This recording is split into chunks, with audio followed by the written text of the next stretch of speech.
A national strategy, we can improve outcomes for survivors. We can reduce long-term health economic costs, and we can ensure that all populations affected by brain injury receive the attention and support that they need. And so we are delighted today to be able to kick off our session formally with a video message from one of the co-chairs of the Congressional Brain Injury Taskforce, Congressman DeLuzio. And all of you advocates. I hope that your day has been successful. I hope that you've been having some really productive visits with members of Congress. I know it's a long day. I know the floors are hard, but it's so worth it. It really is. And the momentum and the energy that I have felt being part of it, the group has just been so inspiring. So I know you're tired, but I hope it's tired in a good way and you leave here really energized. As you know, today we're here to talk about the intersection of intimate partner violence and brain injury.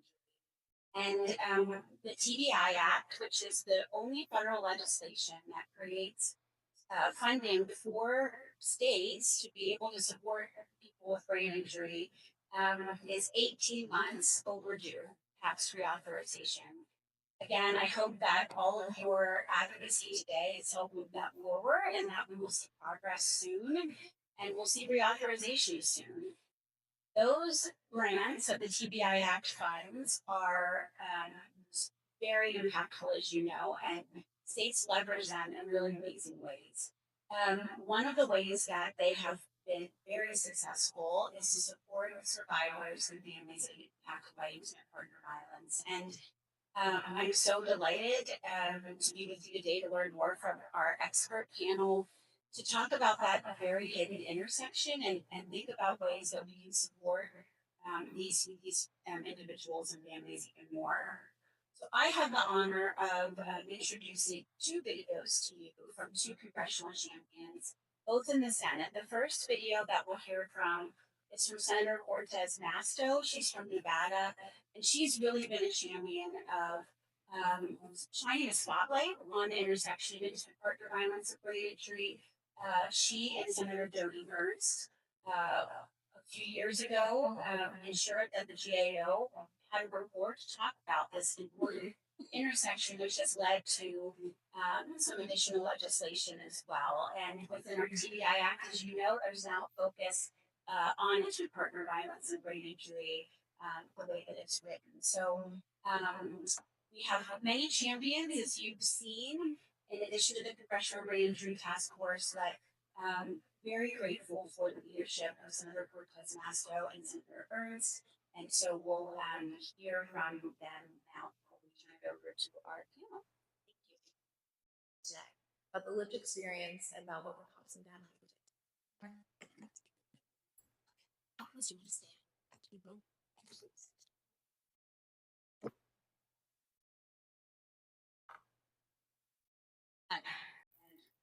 My first husband was in the United States military.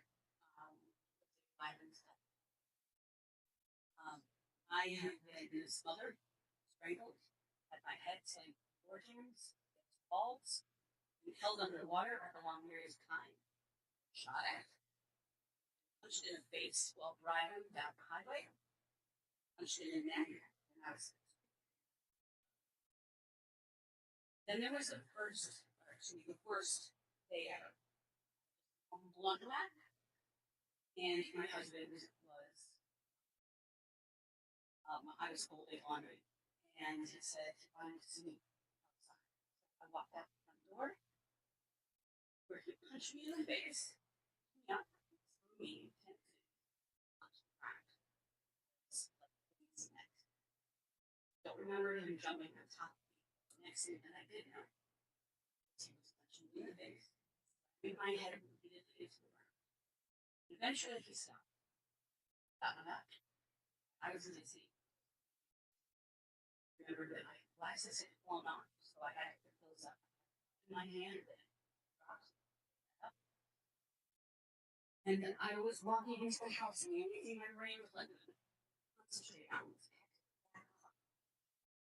I saw him go to my side of the bed, and then looking on my side. As soon as I put that cup down, my brain kind of released and said, run. That's what I did. I said, no, don't. And I ran. She chased me down the street with that shotgun. That's all I did. I don't know why, but we didn't do anything.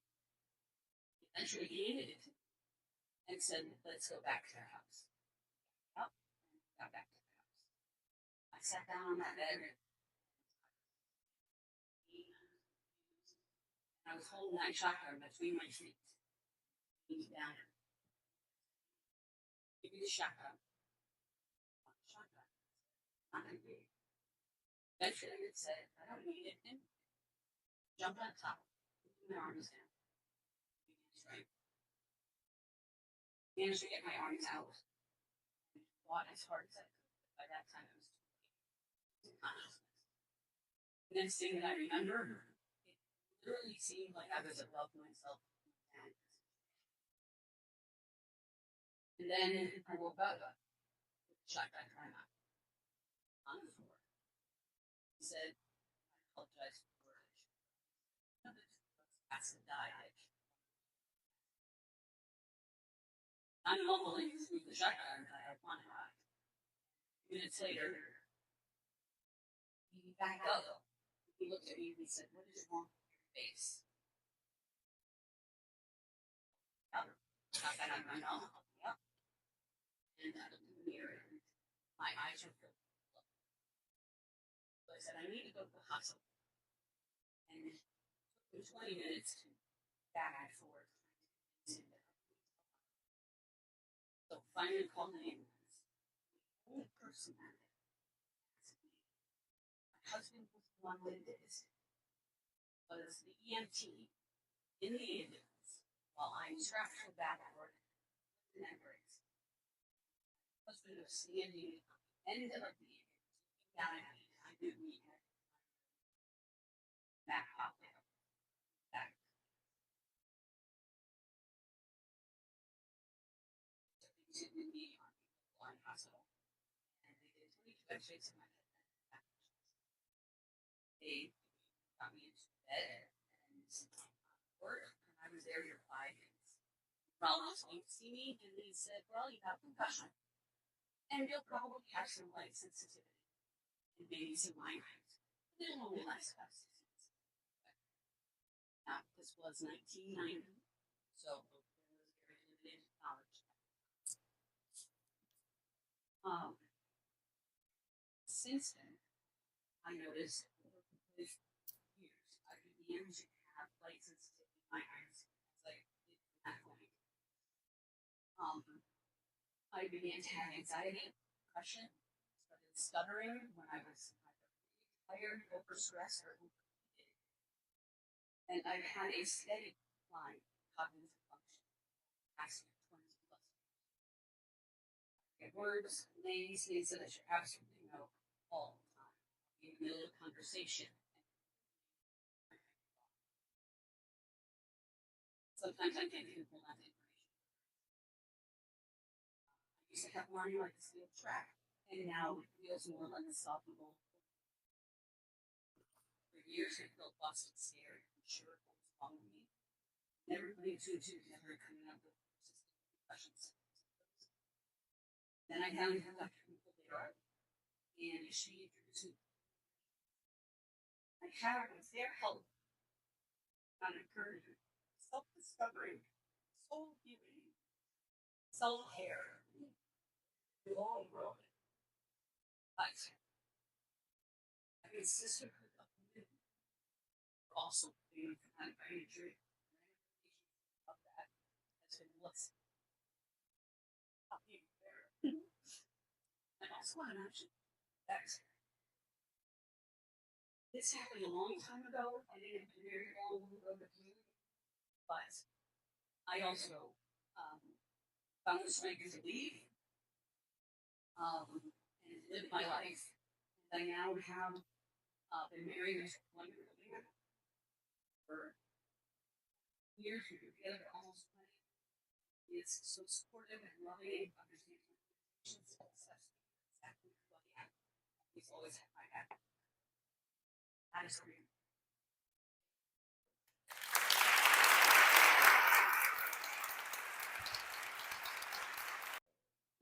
such a show of strength and resilience. So thank you.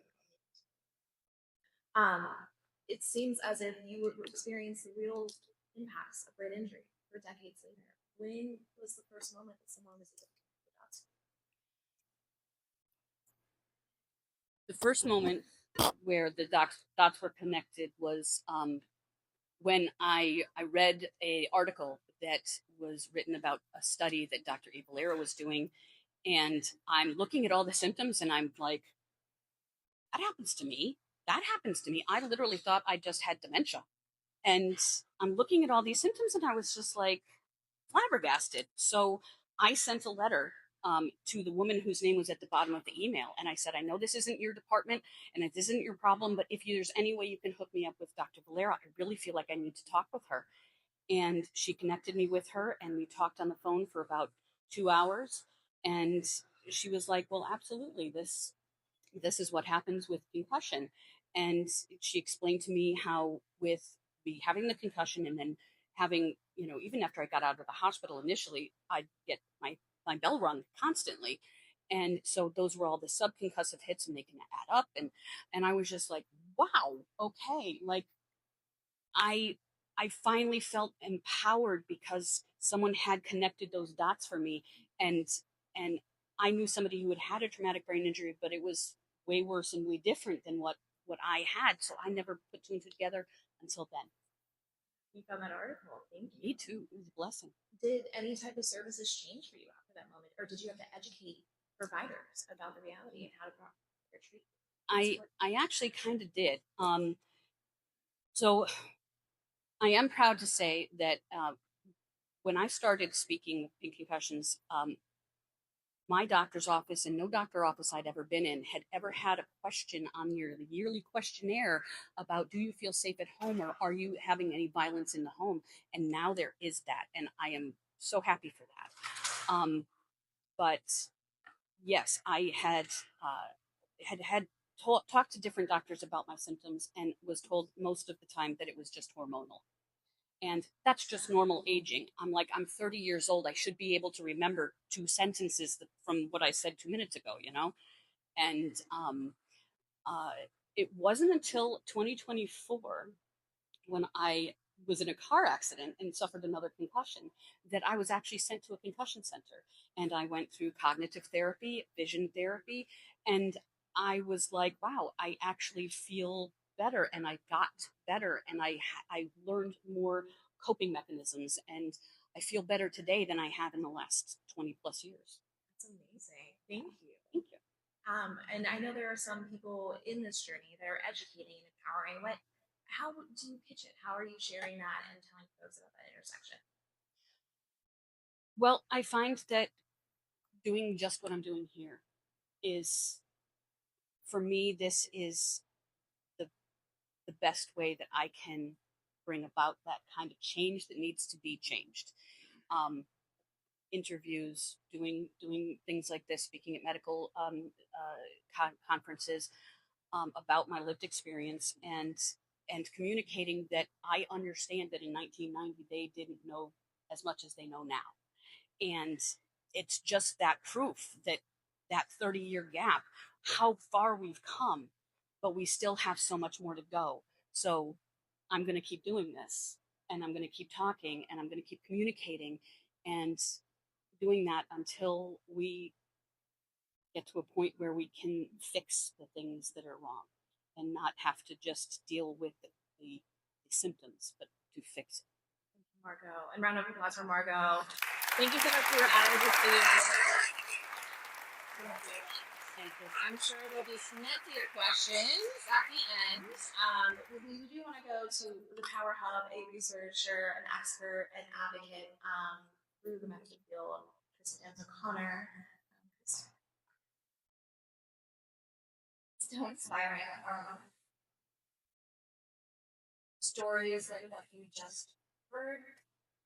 That is why we do research. Research is an advocacy.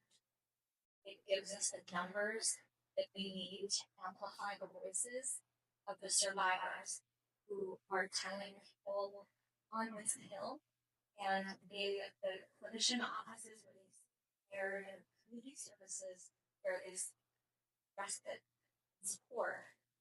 This is how you tell people about this that it can no longer decide. The numbers tell us that 1 in 3 women and 1 in 4 men have at some point in their lives sustained severe physical harm. And our best estimates suggest that at least 90% of those people have sustained at least one brain injury. Brain injury can result in changes to the way we process information, the way that we use language, the way that we understand things. It can change the way that we feel things, the way that we manage our feelings. It can cause physical changes, headaches, balance, sensory changes, and it can change the way that we behave and navigate the world.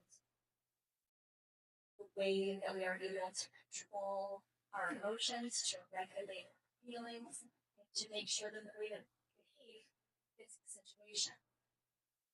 The research that we do hopes to educate people that survivors of violence are not just hormonal, they're not just emotional, they're not just forgetting because they don't care. We are now in a better place in terms of what we know, but we have so much left to discover. Brain injury that results from partner violence is oftentimes when we think of brain injury, we think of football. We think of car accidents. And what we see in survivors of violence is that oftentimes one human being has sustained at least 3 different types of brain trauma. Isolated wounds to the head that can result in traumatic brain injuries, repetitive head impacts. That is like what often people think of when they think football. It is a different etiology of injury, it's a different physiology with distinct biological footprints from an isolated traumatic brain injury. That's 2. The third is non-fatal strangulation or choking or other suffocation injuries. These anoxic or hypoxic ischemic injuries that result from a loss or blockage of oxygen to the brain. It is yet a distinct biological process that alters the brain. And a single survivor may have sustained years of repetitive exposure to multiple types of head injury. So when we do research, we do it in partnership with survivors. We include survivors as equal collaborators on our research team because they help us understand which questions to elevate and to prioritize. What we hear from survivors is they want to know, what is my future going to look like?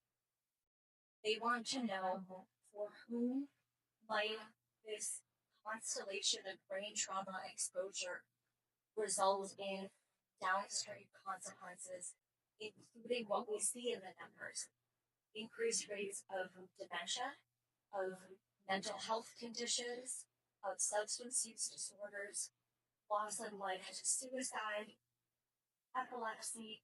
There is a litany of medical conditions for which a survivor of brain injury is an elevated risk. In the context of partner violence, there is coercive control, financial manipulation, and many other factors that can make it difficult for a person in that context to access care, including routine medical care.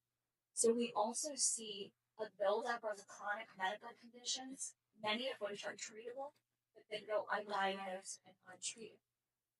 And if you add up all of the different things that I just listed, we have a perfect storm that puts survivors at elevated risk for downstream consequences as they age.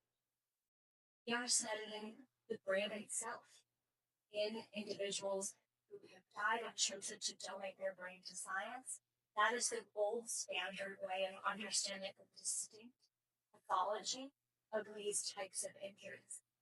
This is how our colleagues treating Alzheimer's disease have got to a point where they have medications that treat the distinct pathological processes that contribute to clinical decline. Our goal is to get there too. While we are on that path towards developing mechanistic disease modifying interventions, we want to create the supports and services that support safe exit from violent situations. We want to learn more about how and when to switch. There's a time and a place, and there is a time and screening can be a pathway to safety. The work that we will continue to do, I believe, will allow us to, in our lifetime, get closer to identifying and treating survivors of partner violence related brain injury. And along that path, our goal is to continue educating people so that it doesn't have to be so hard for every single survivor to access the touch points in the community that can provide us pathways.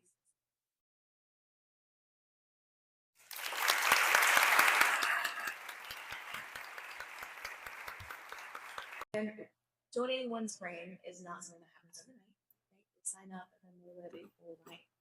And I understand you said in our lifetime we're able to do that, but is there any other way to excel this process of understanding the chronic nature and how to interact with brain injury and help those who are affected? Absolutely. Can you hear me? Okay. So Denver asked the great question. Of course, donating your brain to science is a very personal decision. It's one that should be made in conversations with your family, with your clergy members, with the people who may be impacted by your decision. The studies that we do include people who are living with the consequences of brain injury. And the way that we do this research at our research center at Mount Sinai in collaboration with colleagues across the nation is we study both the clinical symptoms, the objective, measurable cognitive changes, the physical changes, and the blood biomarkers and the neuroimaging signatures. So I listed a lot of things there. Some are tools that are readily accessible in the clinic, the clinical evaluations in particular. Blood biomarkers and neuroimaging, including magnetic resonance imaging, are two exciting tools that we do think are going to get us closer to being able to diagnose and treat unique subtypes of brain injury during life. The blood is a fascinating thing. It provides this window into our body's physiology and pathology. And as the platforms that we use to study blood samples become more and more advanced, we are realizing that we may be able to identify some of those pathological processes while a person is still living. This is my dream and my goal and my hope that I know I share with so many people in this room and well outside of these walls. Post-mortem diagnosis is the gold standard. It is how our colleagues who've come long before us have made such accelerated progress in other brain diseases, but it's too late. It's too late. And we do hope that by using these clinically accessible tools of objective measurement, we'll be able to get there a lot sooner. I think the federal investment to date in studying brain injury that results from domestic violence has been pennies in comparison to the investments that have been made in studying the brains of elite male contact sport athletes, despite the fact that the number of women in particular who are living with the chronic effects of partner violence related brain injury far eclipses the number of elite contact sport athletes in our country. There is a desperate need and urgency to fund this type of research, again, because it is so unique and because we cannot, in any good conscience, simply translate our findings from male contact sport athletes to female violence survivors.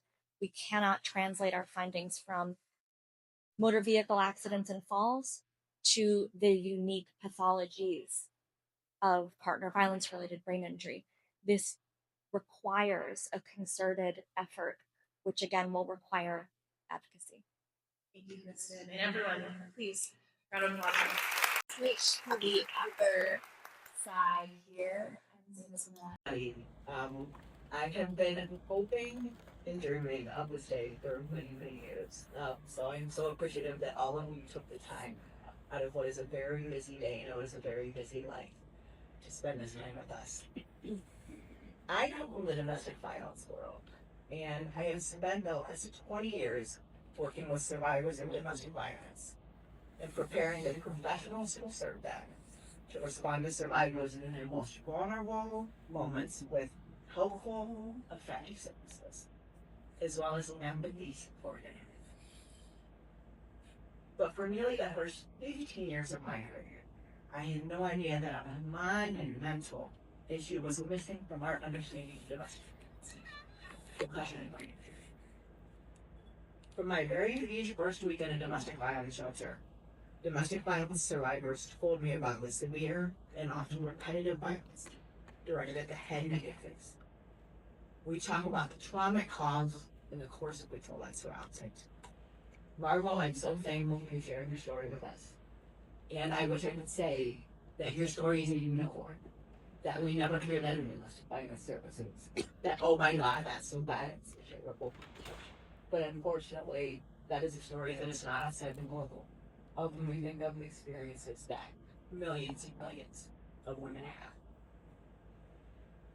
But as you said, the connection to brain injury and what that meant for survivors' safety, health, ability to access services, and long-term stability and what it meant for me as a professional, trying to provide the best services possible, was largely unaddressed. Federal grants are the reason we are in this room today.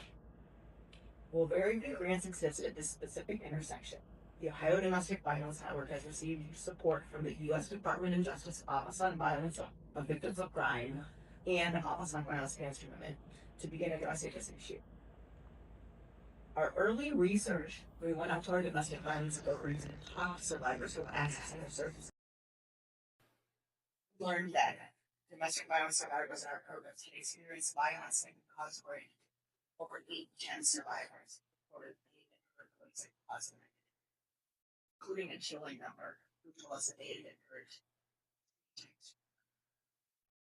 Our current project, Documenting Danger, what police reports tell us about brain injury and domestic violence, found that 77% of 163 police reports analyzed contained at least one head, neck, or facial injury strangulation.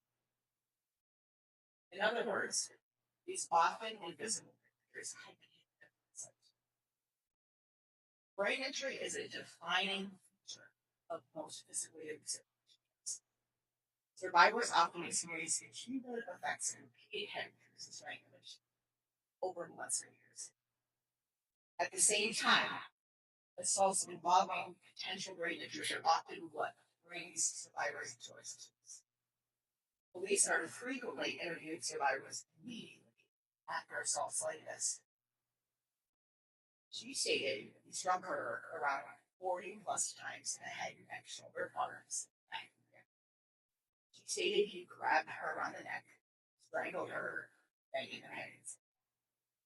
She stated she never lost consciousness. She stated that attacks occurred over approximately 4 hours. This is the director of one of the police reports in our documentation major police report. Well, let's give a huge set of music. It's a lot of was currently a JD student. And you made this report happen. Survivors are calling hotlines, entering shelters, or sleep protection orders while also experiencing concussions that may affect memory, concentration, and the ability to process information. Those injuries may make it harder to navigate the various systems designed to help them. And once we recognized it, we could not unsee it. It became clear that our systems had to evolve. So we got to work.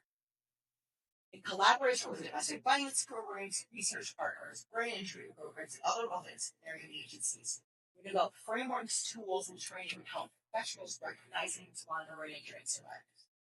In 2019, the Ohio Domestic Violence Network, founded the Center on Partner, did brain injury to provide leadership.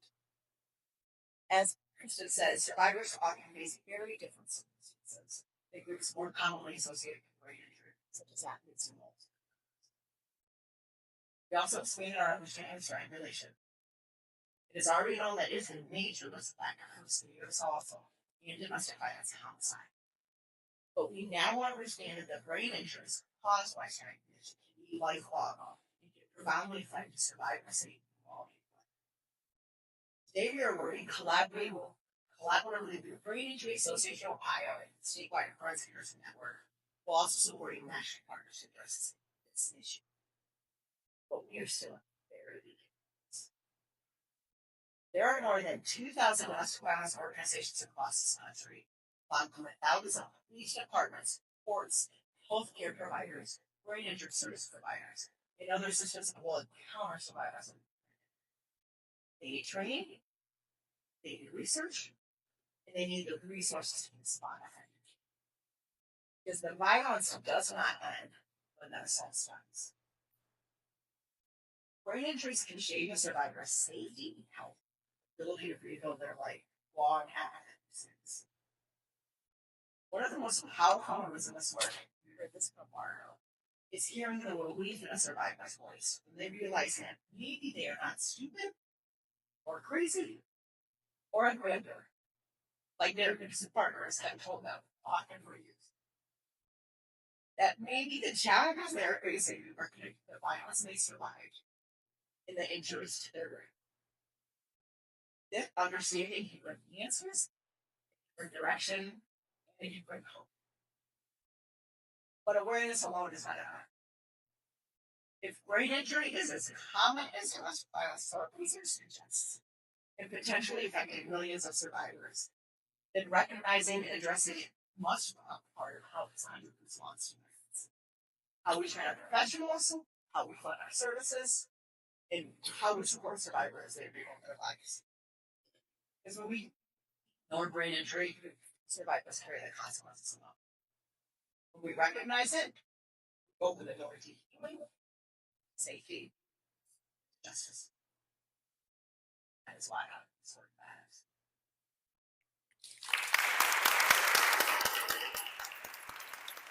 A little bit more about some of those models that are working and why the funding is important to scale those nationwide. Well, I think we know what we think about living hearing.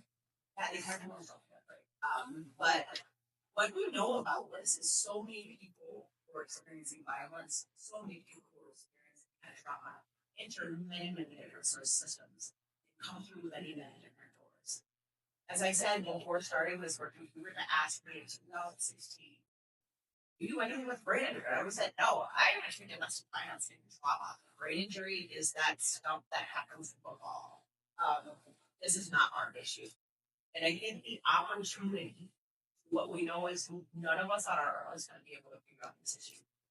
That we need the perspectives of people who understand the research Chris was talking about, who have the survivor experience that Barbara was talking about. We're going to hear Matt talking about eminent and some of the different service approaches. But I also think something that we have found has been particularly effective is this is one of those issues again that once you see it, it's hard to not see. And we have our own people here, but how change happens is somebody goes back to their space, to their sphere of influence, to whatever space and place we're in. Somebody really cares about this. It makes some change, it makes awareness, and makes those conversations start to happen in your own space, in your own organization. So I encourage every single one of you as an opportunity, you're all places, states, systems. Every single one of us has an opportunity to start to bring this work back to our own headspace, our own little office, our own staff, and really start to think about how we're able to build some of those relationships and some of those collaborations.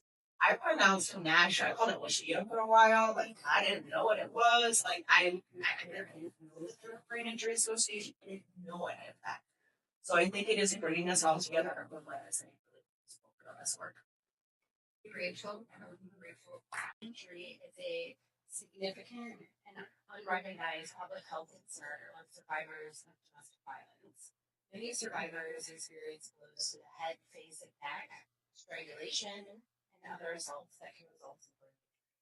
As it was noted by Gerson, it's estimated that about 92% of individuals experiencing violence experience brain injury, at least one brain injury.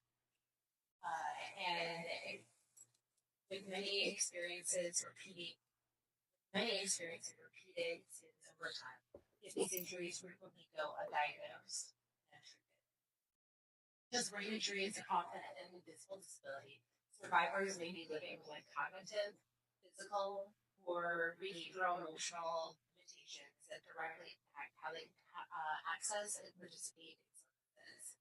Individuals may struggle with things memory, task initiation and follow through, focus, headaches, struggling with sensitivity to light, sound, chronic fatigue, emotional regulation, appropriate social interactions, and all of these challenges make it difficult for them to keep their minds and important things like court dates and addresses, therapy appointments, completing forms and paperwork that are required for services, following through on referrals to other providers and other supports that would really benefit them, navigating complex systems that often require multiple steps. So without awareness of brain injury, these behaviors are often misunderstood. Survivors may be labeled as non-compliant, motivated, or difficult to work with. And in reality, they just are experiencing effects of an undiagnosed. This is why brain injury screening is so important to build awareness. When advocates, community partners, and service systems understand the potential role of brain injury, they can adapt their approaches in simple but meaningful ways. In Missouri, we are working to address this issue through a statewide brain injury screening pilot focused on populations that experience a high incidence of unrecognized brain injuries, including survivors of domestic violence, older adults, and unhoused populations. There are currently 9 sites across Missouri that have completed our brain injury informed training and are in different facets of implementation at their site. 6 of those sites are within domestic violence. Most of our work is currently happening within domestic violence shelters and advocacy programs, but we hope to expand those partnerships to other areas with high incidence of unrecognized brain injury, such as the criminal legal system and batterers intervention programs. Screening is a very important first step, but Missouri's goal is really to go beyond simply introducing screening, but to develop infrastructure and have a sustainable infrastructure by access and recognition across systems, connecting survivors to appropriate resources and responding to their needs in a more effective way. Missouri's pilot is helping to implement and refine these approaches within domestic violence settings. Increasing awareness to brain injury and potential brain injury within domestic violence systems helps to ensure that survivors receive appropriate supports that strengthen how service systems respond to their needs.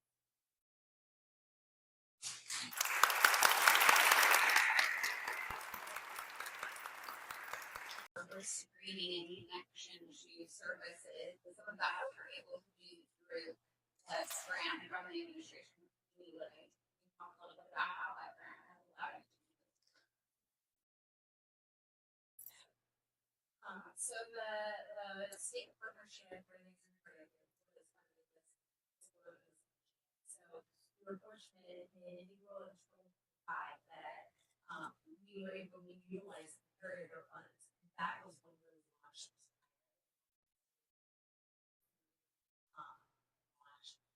We continue to expand.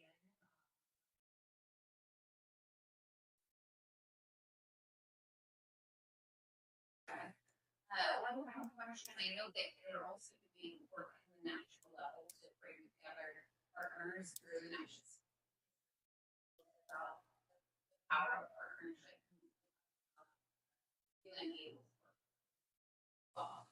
Sure. So within the special interest group at the national level, it's approximately 25 members that are referred to this group identify best practices and streamlining processes. We can develop some full policies, identify what those are better population, and then better train staff and individuals.